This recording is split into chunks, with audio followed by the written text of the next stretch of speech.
All right. Greetings and salutations, everyone. Welcome to Live from NCCE. And we are super excited today to have featured speaker from NCCE 2021. Still time to register for that, by the way, the amazing Tyler Rablin.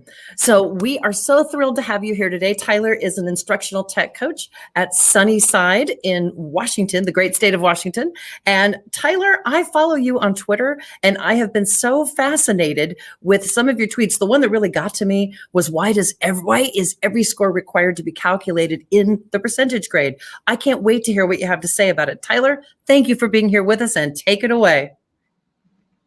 Awesome. Thank you so much, Tammy. I am going to start sharing my screen here, which I was laughing today about how for some reason when we're teaching online, we just narrate everything. That just seems to be how it goes. So today we're going to talk about education that matters. And I want to give a disclaimer as we start that I'm going to talk about how I've made it matter to me and my students, but really I'm not going to say there's one way to do this. If kids are walking out of your classroom feeling valued and feeling like they're growing, that's an education that matters. So today I'm going to kind of share what my journey has been like. Really quick background. I'm a high school English teacher. I have one class of freshmen in the morning and I spend the rest of my day as an instructional coach. Outside of that, I'm honored to be able to do some consulting, both independently and through shifting schools. And a lot of my thinking and processing happens on my blog at Teacher Totter. So here's the first thing that I want to say today, and this is the most important thing that I can say today, and that's thank you. I don't think we are hearing it enough. I think the amount of things that teachers have done, the ways that they have grown and changed, and the struggles that we have overcome, it's truly incredible, and you don't hear it enough, and I can almost guarantee that. So I want to start by making sure you hear it. If you haven't heard it today, thank you for everything that you've done for kids through this difficult time that, a lot of us are experiencing so much change. So what are we talking about today? I want to share kind of my journey through figuring out how to make classroom innovation actually meaningful for students. What I learned early on is, we started getting devices in my room and I started seeing all of these really great things that were happening and on social media and all of these projects kids were doing, and I wanted to do them all in my classroom. And I kept running into these barriers where I would try a new project or I would try, to have students create something really cool, and they kept falling flat and I couldn't figure out why. And what I realized really quickly is that because on social media or when I was looking at those products that other students were creating, I was seeing the tip of the iceberg, and I wasn't really being able to see all of the work that goes into building a culture that makes that innovative project possible. And so I really started digging into what is this framework? What is the stuff that I need to be doing before I can get to a spot where students are really creating these projects? And I came up with a few layers, and I'll quickly run through them, and we're going to break them down today very quickly. But the first one is creating a vision. What do you want your classroom to be like? What do you want your learners to experience? The foundation, if you've ever heard me speak before, assessment is really one of the deepest passions I have in education. So assessment is the foundation. The next level is helping students learn how to pursue learning through feedback and taking ownership. The next level up is really pursuing understanding. And this is where we're asking students to look inside themselves and find what really matters to them, and then look outside themselves to find the places in the world that people need to speak up about. And the last thing is where we finally get to that spot where they're creating things that are meaningful to others through choice, through audience, through authenticity. So I know some people are going to say, well, what about relationships? Isn't that a sort of crux of an important element of innovative classroom? And absolutely. So here's like my revised version. It looks more like this, right? And I would say relationships are woven in every stage of this journey.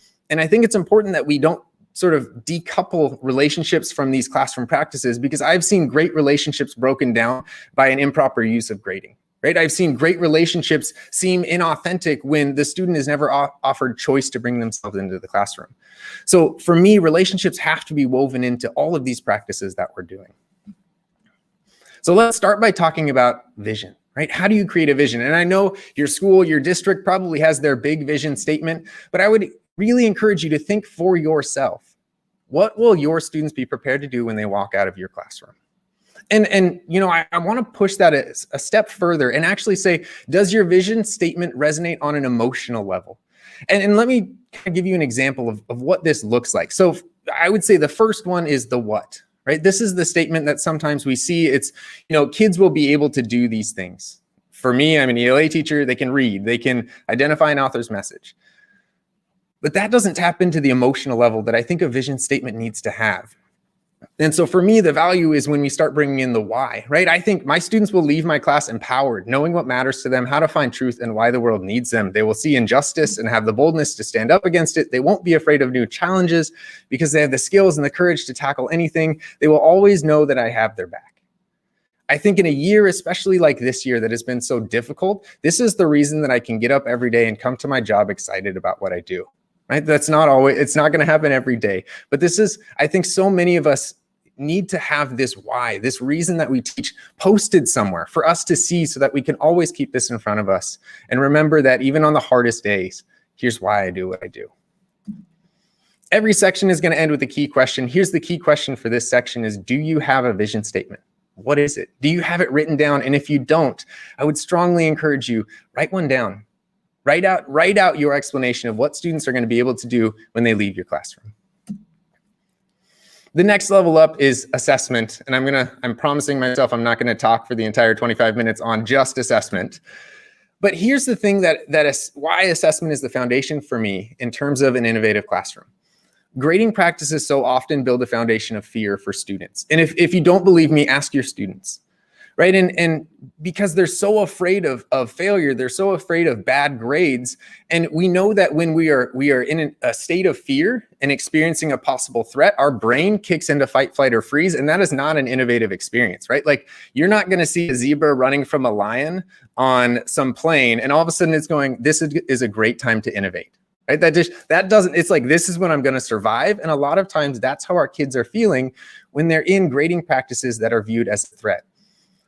And I think grading is the spot where we have a space to really try to do some amygdala rewiring. And by that, I mean, we want our students to be able to experience productive failure, but they can't experience productive failure until they've rewired their amygdala so that it doesn't view that failure as a threat.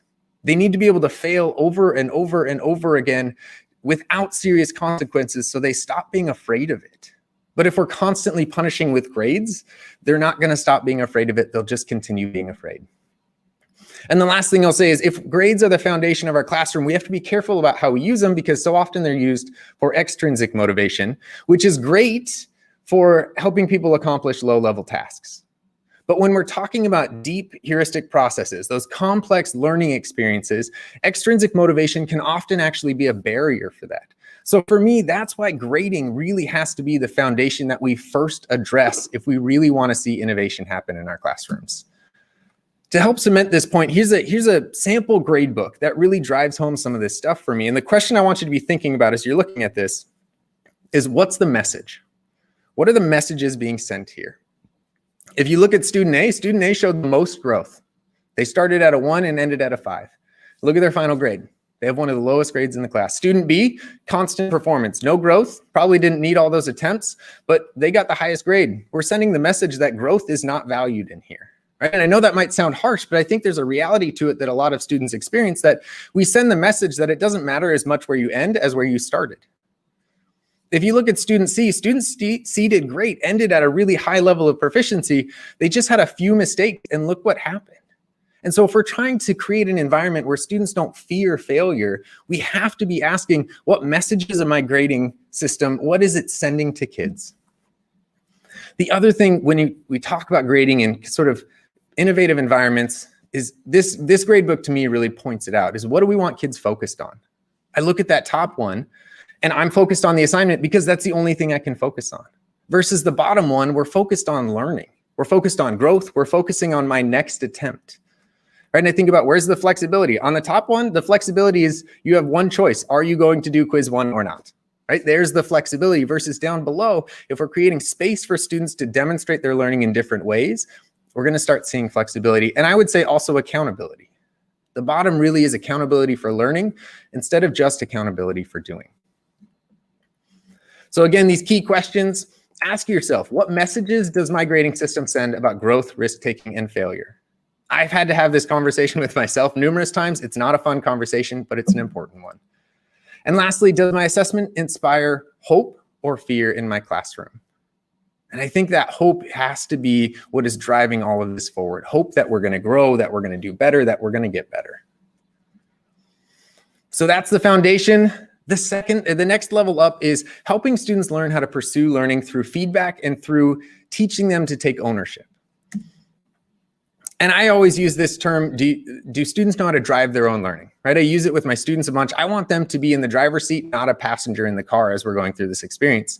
I want them to really learn how to make sense of feedback. We offer it in isolated bits. And if we're not giving students the space to process things together, then often they're not going to be able to make sense of that feedback. They'll do exactly as an English teacher, I see it all the time. I give feedback. If I don't have them do anything with it, guess what happens on the next piece of writing? The exact same thing again, right? So how are we allowing students to make sense of their feedback? And once they've done that, are they engaging in metacognition where they're saying, this is my feedback, what is it telling me about my learning? And then using that to move themselves forward and start evaluating their own resources. I want to walk you through 3 little steps here of what I have found to be really, really helpful. The first one is that when we're talking about making sense of feedback, every single student should have a portfolio. And I don't want this to sound too complicated. It simply can be a space for students to be able to record their feedback all together at once. This one's simple. They put a link, they describe the assignment, they record their feedback. But what it does is it gives them one spot where when they go on to their next assignment, all of their feedback from previous assignments is in one spot. They can visit it and they can go, what am I working on? Where am I growing, right? And so that's step one. Do they have a space simply to record their feedback? If we want to take it a step further, think about how are we having them target that feedback or process it in a different way? What if that portfolio now has spaces for different learning outcomes, right? ELA teacher, maybe it's I can use varied sentences as this learning outcome, and any feedback they get that connects to this learning outcome gets recorded here. I do want to point out, I have some resources and templates. If you want them, they're scheduled to post on Twitter as this is happening. You can always reach out to me too, but there are a couple that have dropped on Twitter there, and the handle is @Mr. And then to take it even a step further, this is my favorite thing that I've been playing with recently, is once they have that feedback, how do they know where to go next? And for me, there's 2 things that I've been doing. One is really building a progression. So like if you look at this rubric, it's not just I can do some, I can do most, I can do all. Those rubrics drive me nuts as a student, but it's a progression of if I'm beginning, this is the skill that I can do. If I'm developing, this is the skill that I can do. And the second part of this, once I've developed that, now I can actually link resources for each level of the rubric so that whenever the student gets feedback or self-assesses and says, this is where I'm at, they immediately know I can go to the next spot over and click, what am I learning next, right? And I'm not going to pretend learning is a completely linear process and we can outline it and map it perfectly, but it does help students constantly be looking forward as opposed to just looking backwards. The other thing that this does is it helps remove the learning crutch. And the learning crutch, in case you're not clear, is us, the teacher, right? So often when a student struggles, we want to jump in and answer their question right away. But what we're teaching the student is that I have the answers, you need me. And that is not a message I want to send to students. And so I didn't realize until just when I was putting this together that Heather Dowd and Patrick Green made this. And it's in their book, Digital Classroom Management for the Digital Age. But right, how are we teaching students to seek out answers on their own? And I would take it a step further. It's not just Google the answer, but model for them how learning happens, right? Are we modeling how to evaluate the reliability of a source? So in front of students, as we're learning something, are we talking through this? The second thing is, are we teaching them how to consume information? If we're saying, go watch a video, do they know how? Do they know what they're looking for? And then I don't want to make this too complicated. So evaluate a source, watch the source, figure out what you don't know, and then come back around and do that over and over. But kids need this modeling so that they can see this is what learning can look like. It's messy, but this is how I start engaging in it on my own. So key questions with this: how am I helping students make meaning out of feedback? And how am I modeling what it looks like to be an independent learner? So I'm going to pause here because I recognize I am flying through this. I want to pause for you and I both to breathe, and also in case there are some questions coming up.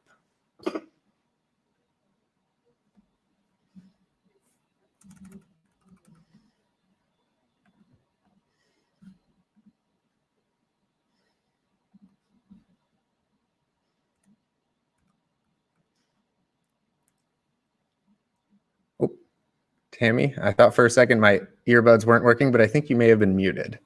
My apologies. Nope, that would be my fault. That is my fault There we entirely. go. Hey, Tyler. So the question is, everyone loves all of this, but how can we use the framework in a district that requires traditional report cards and traditional grading methods? What do you recommend? So I guess my encouragement to you is the district that I'm in, we're still in that place. And I think a lot of us are, where the community, kind of the greater context at large requires and expects traditional grades and report cards. What's been really, really helpful for me is I almost have two ways of viewing it. This is what I have to do to meet the needs of the system. And, we have to acknowledge that's a reality. But I also view it through a separate lens of how can I do what's best for kids. So for me, and actually it's one of the resources that was shared, and feel free to reach out if you want it. I have a gradebook template, and I have a spreadsheet. So I record all of my student data on there, and it's organized how I want it to be organized, right? By learning standard, it shows multiple attempts. And then I take that and I say, okay, what do I need to put in the actual gradebook that meets the needs of the system? Perfect. So yeah, hopefully that helps. And the last thing I'll say about that's really helpful is when you're in that situation and trying to determine what goes in the gradebook, do that with students, right? Have that be a conversation. It shouldn't just be a one-way street, but make that a two-way conversation with students to say, hey, I'm putting scores in the gradebook. Let's look at your data. What would you say your score should be? Where are you at right now? Love it. Thank you. That's perfect. That's what we've got for now. All right. So we'll move on then. So there were the first two levels. I'm checking the time. All right. The next level up is pursuing understanding. And this is really creating space for students to start thinking about what matters to them and what matters to the world. And this step is so crucial because I can't tell you how many times I've started a project where, I have a project where students research an issue in the world and select a charity and engage in persuasive speaking to talk about it. And the first question is, what matters to you? Right? What matters to you? What issue in the world do you want to be thinking about, or are you thinking about? And before I started giving students time to engage in this, so many of them just gave me blank stares, right? And I think it's because often the disconnect between school and the student ends up, they don't feel like it crosses over. They don't feel like they can bring themselves, their passions, their interests into the classroom. And if we really want to create meaningful experiences for students, we can't ask them to leave themselves at the door. Right? They have to feel comfortable and be given that space to really bring themselves into the classroom and share, this is who I am. And so when we're talking about this, we're really talking about awareness, right? I want my students to feel like they can change the world, but if I'm never giving them time and space to process what's going on, they're never going to feel like they can change it because they've never understood it or been given time to really view it as important in school and in their education. And really, both of these come down to providing space, right? Give students space to process through some of these ideas. I'm pausing here because we're going to talk about choice in the next one. And I think this link between giving students time to process who they are and what matters to them has to happen repeatedly as we're offering students choice, because otherwise they're just choosing between random A and B thing that they do in the classroom. But for me, meaningful choice is the student saying, this is what matters for me, and this is the choice I'm making about how I can use that in demonstrating my learning or engaging in this project. One of the things that I have learned that has been really helpful for me and my students in engaging in this work is to use a framework. And there's a framework that I discovered recently that it's a Japanese concept called Ikigai.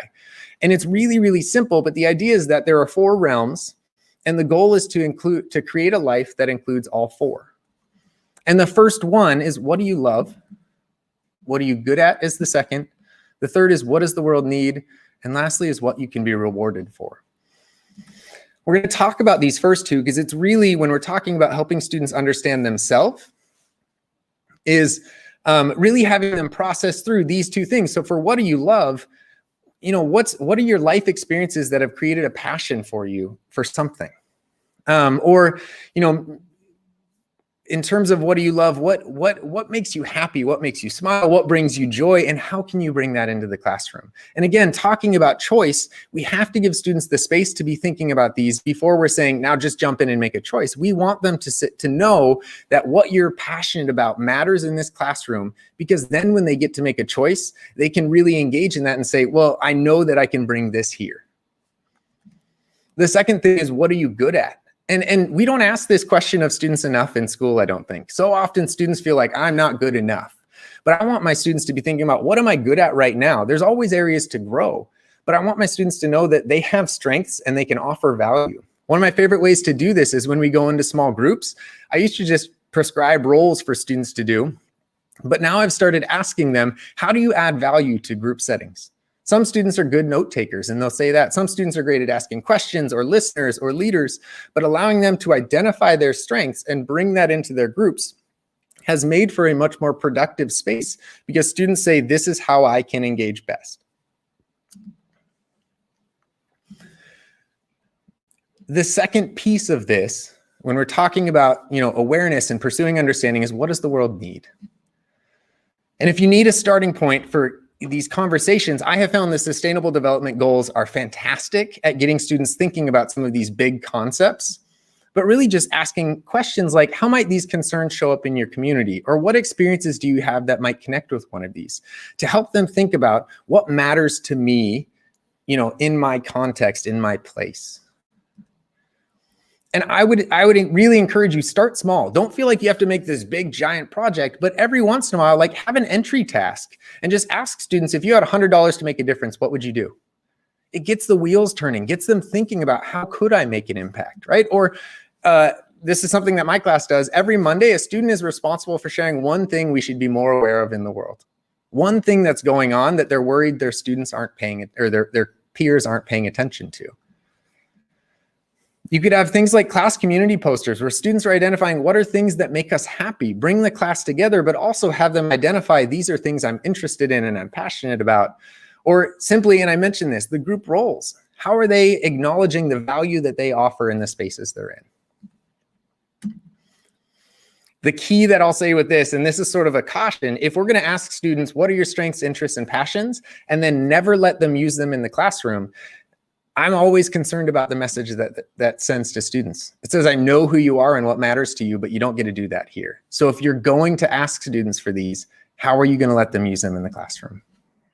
A couple key questions. How am I building confidence in my students' own abilities? How am I helping students see ways they can make a difference? Right, last level, and this is where students are really creating things. We aren't going to spend a ton of time on this, but when we're talking about students creating things, often we focus on engagement, exciting projects, right? But that's so often engagement is centered around what the teacher wants them to do, versus if we have spent time building the student up to identify what they're passionate about, now we're getting towards empowerment where students are really starting to pursue what's meaningful for them. And I would say, using this framework, once they figured out what matters to them, the goal is that they're building products that incorporate intentional choice, a meaningful audience, and an authentic purpose. So the last question is, once we've built this foundation, then the key question is, how am I allowing students to create something they care about that matters to other people? So again, there is the framework. I know that was a blitz through all of it. At NCCE, I think there's like 5 hours for me to unpack all of this through different sessions. So I'm super excited for that. Again, I would love to be able to stay connected. Please reach out if you have questions or want any of the resources. And I think, let's see, Tammy, is this a good time to put up the next week's slide, or is it too soon? Well, let's give it too soon. Let's go back to your information. And I just have to underscore, one of the questions that we had was, what's the lowest grade level in which you believe the framework would be effective? A lot of times we've got teachers of the littles and they feel overwhelmed just doing, especially in a distance learning environment. Where do you think, how low can it go? I won't pretend to be an expert on the younger grades. My wife was a first grade teacher for a really long time. And, a lot of these elements that I was talking about, I've seen her use really, really well with her kids. Now, granted, it's going to look different, right? It's not going to look exactly the same, but I would say, it's super important that early on kids are starting to develop awareness of themselves, of their passions, of their interests, of their strengths. So, even if it's developmentally going to change, I think the concept still applies even at some of the youngest grades. Yeah, no, I 100% agree. We do Genius Hour or passion projects in my class. We've done them for years. And we had Kinder Tech Buddies. And one year, one of the Kinder Tech Buddies was like, can I do one? I'm really concerned about the water that we waste. It was like, wow. Oh, awesome. So, wow, that's awesome. So, Tyler, you're featured presenter. I think you've got 5 sessions at NCCE 2021, right? Yes, I do. Which is crazy wonderful. And don't forget, everybody, there's still time to register for the early bird pricing. All you have to do is go to ncce.org/conference 2021 and go ahead and register for that early bird registration. And you get the low price. Plus, you get a plethora of all kinds of positive presenters, including the amazing Mr. Rabland, who, as you can see, is easily gettable via email, Twitter, and his wonderful blog. So, and we do have someone coming up next week, Mr. Rabland. I think you have the slide for her. And we have the wonderful Tara Martin, who will be here next week. And my friend Holly will be moderating. And Tara is all about being real with unique talents and passions as an educator. So be sure you come back next week, 4 p.m. Pacific, 7 p.m. Eastern time here at Live from NCCE. And I'm looking over and double checking to see people are saying they love that you're suggesting to give students time for processing, such powerful advice. And they're very thankful for you sharing your expertise as we are here from NCCE. Tyler, any last words you'd like to leave with us? I'll leave with what I started, and you should hear it more than just 2 times a day, but thank you all for everything you've done. You have gone above and beyond the call of duty every day to take care of kids, and that matters a whole lot. So thank you. Thank you, Tyler. The feeling is mutual. And everyone, thank you for being here and giving up your time to share with us. Tyler Rabland, live from NCCE. See you next time.